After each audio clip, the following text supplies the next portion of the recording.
नमस्कार। BEd first year और विषय हमारा पाठ्यक्रम से परिभाषा, ठीक है। उसके अंतर्गत हम लोग हमारा आज का जो टॉपिक है वो पढ़ेंगे भाषा का सीखने सिखाने से संबंध। सीखना सिखाना, अब कक्षा में अध्यापक जब पढ़ाता है, ठीक है, पढ़ाई का कार्य करवा रहा है, सिखा रहा है कुछ, है ना, तो उसमें भाषा का क्या रोल है, भाषा अपनी भूमिका किस प्रकार निभाती है। तो ये बात कहें कि हम लोग देखते हैं तो बच्चे बोलते हैं कि इन सर ने पढ़ाया तो बहुत अच्छी तरीके से समझ में आया। तो समझ में आने का क्या मतलब है? तो भाषा एक ऐसा माध्यम है जिससे एक अध्यापक है वो अपनी विषय वस्तु को बहुत अच्छे तरीके से प्रस्तुत कर सकता है। वही हम सुनते हैं कि उपरोक्त अध्यापक ने जब हमको पढ़ाया तो हमको समझ में नहीं आया और हमारे अब हमको पढ़ने की रुचि भी नहीं है उसमें। तो वो क्यों होता है? क्योंकि बच्चों को समझ में नहीं आया।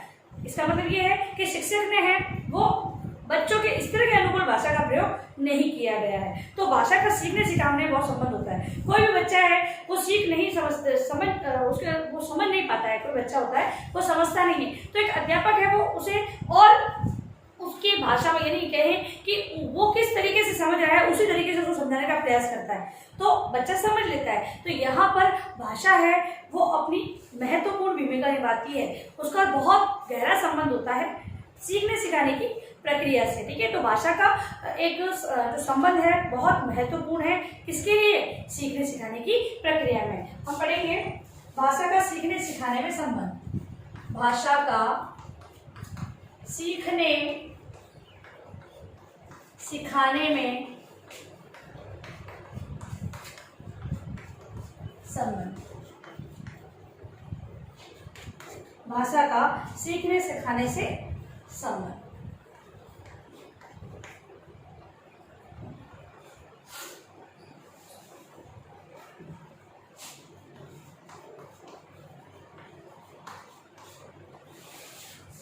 भाषा का सीखने सिखाने से संबंध। अब इस संबंध की अगर हम बात करें तो कुछ बिंदुओं के माध्यम से हम लोग देखेंगे। तो पहला है प्रभावी प्रस्तुतिकरण। प्रभावी प्रस्तुतिकरण, सॉरी,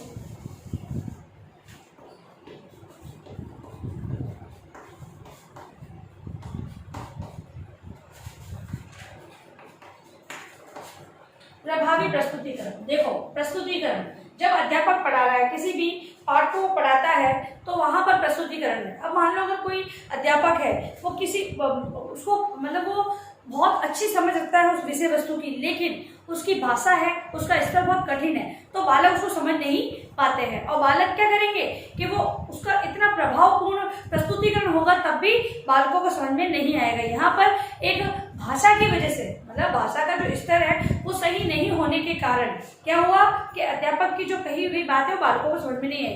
तो प्रभावी प्रस्तुतिकरण के अंदर बहुत संबंध होता है।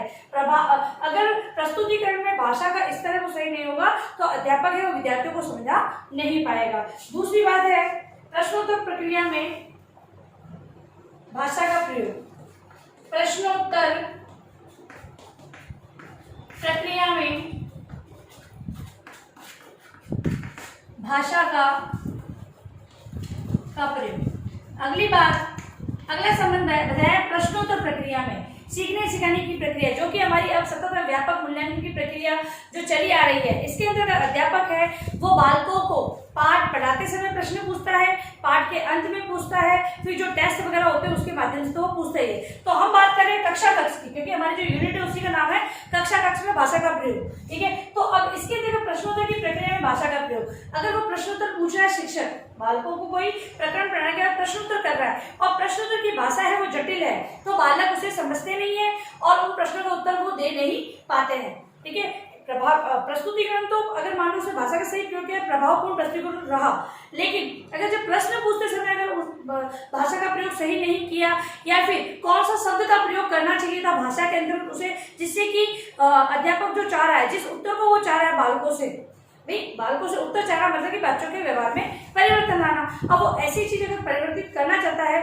तो उसे उसी प्रकार का प्रश्न पूछना होगा और पूछने के लिए उसे सही भाषा का प्रयोग करना होता है, और उस भाषा का प्रयोग नहीं करता है तब बच्चों से वो उत्तर प्राप्त नहीं हो पाता है। तो प्रश्नोत्तर प्रक्रिया में भाषा का प्रयोग का संबंध होता है। नेक्स्ट है संप्रेषण की प्रक्रिया में प्रयोग, संप्रेषण की प्रक्रिया में प्रयोग। संप्रेषण मतलब कि आदान प्रदान। अब यहाँ पर भाषा के अंतर्गत तो विचारों का आदान करना, अध्यापक है वो अभिव्यक्त कर रहा है अपने विचार, वो भाषा के माध्यम से कर रहा है, विद्यार्थी उस चीज को समझ रहे हैं और अध्यापक के सामने व्यक्त कर रहे हैं, ये भी क्या है, भाषा के माध्यम से किया जा रहा है। तो संप्रेषण का जो माध्यम है वो भाषा है, और भाषा के अंदर संप्रेषण के अंतर्गत सही भाषा का प्रयोग नहीं किया जाएगा तो अध्यापक है वो विद्यार्थियों को सही नहीं समझा पाएगा और विद्यार्थी वो अपनी बात अध्यापक से नहीं कह पाएंगे। तो यहाँ पर संबंध था, संप्रेषण की प्रक्रिया के अंदर भाषा का प्रयोग सही होना चाहिए, तभी विषय वस्तु की समझ बालकों में विकसित हो सकती है। अगला है उचित श्यामपट्ट कार्य। उचित श्यामपट्ट कार्य, सीखने सिखाने की प्रक्रिया में उचित श्यामपट्ट कार्य। अब अध्यापक है वो अपनी बात को समझाने के लिए श्यामपट्ट का प्रयोग करता है, ठीक है, और श्यामपट्ट पर वो भाषा के माध्यम से तो समझा रहा है। अगर किसी कॉन्सेप्ट को वो क्लियर कर रहा है, किसी विषय वस्तु को बच्चों के सामने प्रस्तुत कर रहा है, श्यामपट्ट का प्रयोग कर रहा है। लेकिन यहाँ पर भी भाषा, अगर मान लो किसी चित्र को उसने गढ़ दिया और उसका चित्र का कोई संकेत ज्ञात नहीं होगा, बच्चे उसको समझ नहीं पाएंगे। तो भाषा के संकेतों का प्रयोग करते हुए भी एक अध्यापक को बालकों को समझाना चाहिए, ठीक है। तो श्यामपट्ट के अंतर्गत भी सीखने सिखाने के संबंध में भाषा का प्रयोग किया जाता है। फिर है उचित व्याख्या।